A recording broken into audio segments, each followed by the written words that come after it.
And welcome to Ship Philly First, a presentation of PhilaPort, the Port of Philadelphia. I'm Brad Satin, and we're here today at the Packer Avenue Marine Terminal in South Philly. And we're talking today about the terminal, the growth that it's seen, where it's headed, and why it is really so vital to Philadelphia and the surrounding region. We are joined today by Leo Holt. He is president of Holt Logistics, affiliated with Greenwich Terminals, which operates really all aspects of the port services here, and by Sean Mahoney, director of marketing with the Port of Philadelphia. Guys, thanks so much for being with us. Pleasure, thank you. This is a busy place. It certainly is. It's an exciting time to be involved with the Port of Philadelphia. There's so much going on. It sure is. Leo, let's start with you at a high level. Give us a little overview of what's going on here at this terminal. Well, welcome to the Packer Avenue Marine Terminal. A marine terminal is a nexus where ships, barges connect with road services such as trucks and rail, and Packer happens to be one of the most efficient examples of it on the east coast of the United States. And I want to spend a little time talking about investment here, Sean. I know the port has invested over $200 million in this terminal in recent years, and then of course COVID hit, right? It impacted us in so many ways, and maybe none bigger than logistics and supply chain and so forth. But somehow Philly was still able to see growth, right? We were very, very fortunate, Brad. We started prior to the COVID pandemic, and we started to invest in the port. We took the lead in deepening the main channel, the Delaware River, 103 miles long.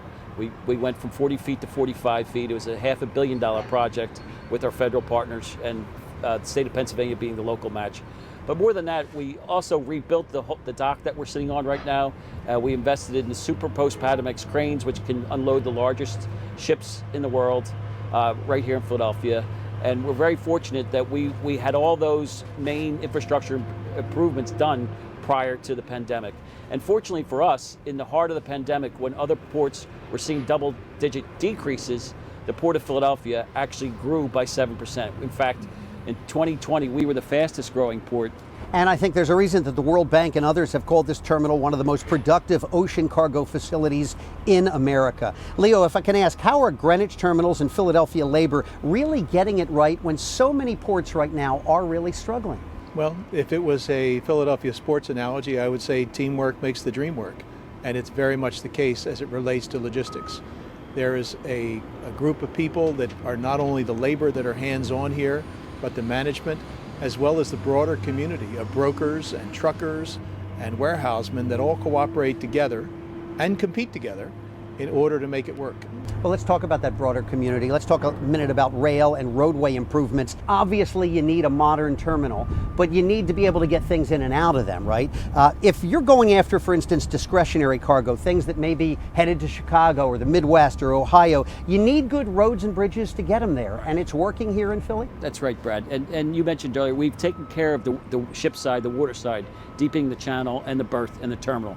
But as important is taking care of the land side. So being able to move the cargo through the terminal onto the road and rails as quickly as possible. And we're very fortunate in Philadelphia. Our proximity to the I-95 corridor is within a quarter mile. And we also have a tremendous amount of rail capacity that we can build upon in Philadelphia, getting to those discretionary markets, Chicago, Detroit, and St. Louis, and others. And so we have those that capacity in, right backing up the terminal. And now what we have to do is just build that frequency of service. And we're all the ports competing for discretionary cargo. And we're very thankful that we have the bones and the facilities to be able to do that. Leo, let's talk about fruits and veggies for a moment, a lot of perishables. I've been through this facility, and how these processes work are pretty amazing. For instance, agricultural inspection and so forth. Tell us a little bit of what goes on behind the scenes to keep things moving. So the men and women in uniform who actually perform the ag inspections are populated by Customs and Border Patrol agents as well as people from USDA. As a private investment on our side from Holt of $6 million a couple of years ago, we put in what is the state-of-the-art for an on-dock marine terminal ag inspection area. And it has been visited by everyone up and down the ladder of importance from Customs and Border Patrol, all with appreciation and with taking notes in order to iterate them in other places.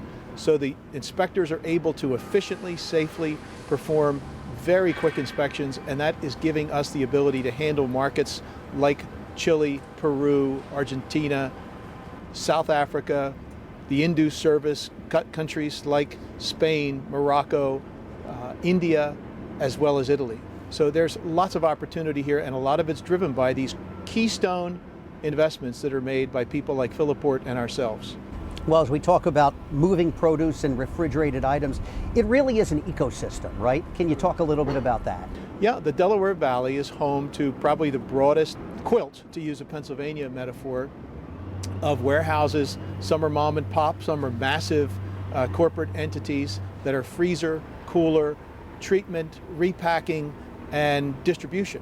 And this infrastructure goes well beyond the port and supports many hundreds of millions of people in terms of the ability to deliver product safely and efficiently with good food safety. Sean, we were talking a moment ago about the strategic plan, right? There's been a lot of investment, $200 million, but it's still looking ahead, right? Right. Brad, you're quite correct. We've had tremendous growth in the past 8 years, compound annual growth of over 12% per year. But we're not done. We're going to be working with our consultant Hatch and looking towards the future and reviewing all of our facilities and operations and trying to figure out how we can get to our current levels on the container side from 740,000 TEUs that we did last year, or containers, to we need to get to over 1.2 million TEUs, containers, as quickly as possible.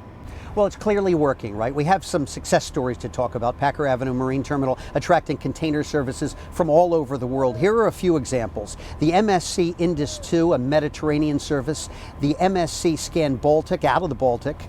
Maybe most importantly, the Wan Hai Lines AA9 from China, Taiwan, and Vietnam. How do you handle all this additional volume and at the same time remain best in class productivity-wise? You do it carefully, you do it thoughtfully, and you do it intentionally. And we've done that with planning, we've done it with investment in systems, and investment in personnel. And so we are bringing all of that in the forms of a PhilaPort University to the people of Philadelphia for the job opportunities that are there, not just as longshoremen, but also with supervision. As it relates to these services, Indus connects the India subcontinent, the Persian Gulf, the Mediterranean to Philadelphia directly, with Mediterranean shipping the largest container line in the United States. The Scan Baltic does the same thing. We have other services with Maersk Line that are north and south, and also connect traditionally Philadelphia with Oceania, with Australia and New Zealand, which has been the heart and soul of the port for many decades. And now we finally have an Asia service, which is fittingly a private family company that is very focused, very agile, very nimble, that has taken a chance on Philadelphia, coming from Taiwan, China, and Vietnam. So we're extremely excited about the opportunities there. Our WIG, wildly important goal, is velocity, proximity, and flexibility. And so thanks to our operator here, Greenwich Terminals and Holt Logistics, they grew up in the produce and perishable business. And so velocity has always been in their DNA. And so as we grow the port, velocity is our main differentiator that we're selling to BCOs, beneficial cargo owners.